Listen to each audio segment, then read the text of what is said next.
प्रजा शिवाजी महाराज को केवल योद्धा नहीं, अपना आश्रय और न्याय का स्वर मान चुकी है। भीड़ में दो पुरुष लड़ रहे हैं। एक गरीब किसान पर चोरी का झूठा आरोप है। जमींदार पक्ष जोर से चिल्ला रहा है। जहां आवाज ऊंची हो जाए वहां अक्सर सच दब जाता है। पर उस दिन एक आवाज आई जो सच के लिए थी। यह निर्णय लाठी से नहीं होगा, यह निर्णय सत्य और विवेक से होगा। शिवाजी महाराज सभी पक्षों से अलग अलग बात करते हैं।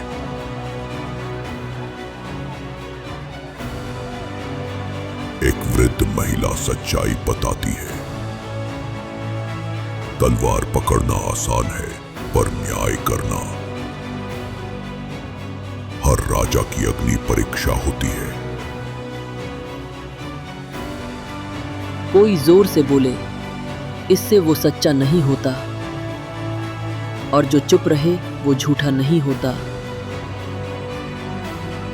यह किसान निर्दोष है।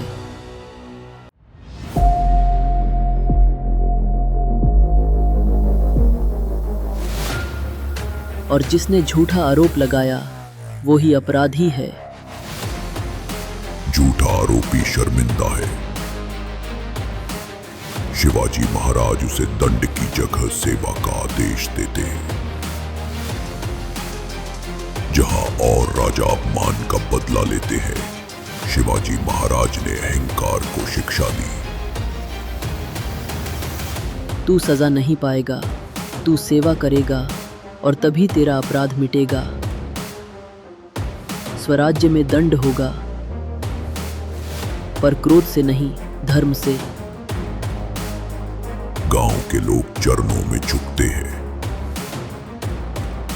एक मां अपना बच्चा गोदी में उठाकर आशीर्वाद दिलवाती है। वो राजा नहीं बना था, पर लोग अब उसके निर्णय को देवता की तरह मानने लगे थे। क्योंकि जहां न्याय होता है वहीं से राज्य की आत्मा जागती है। शिवाजी महाराज गहरी नींद में है, माथे पर संतोष। जीजा माता दूर से दीपक लेकर देखती है।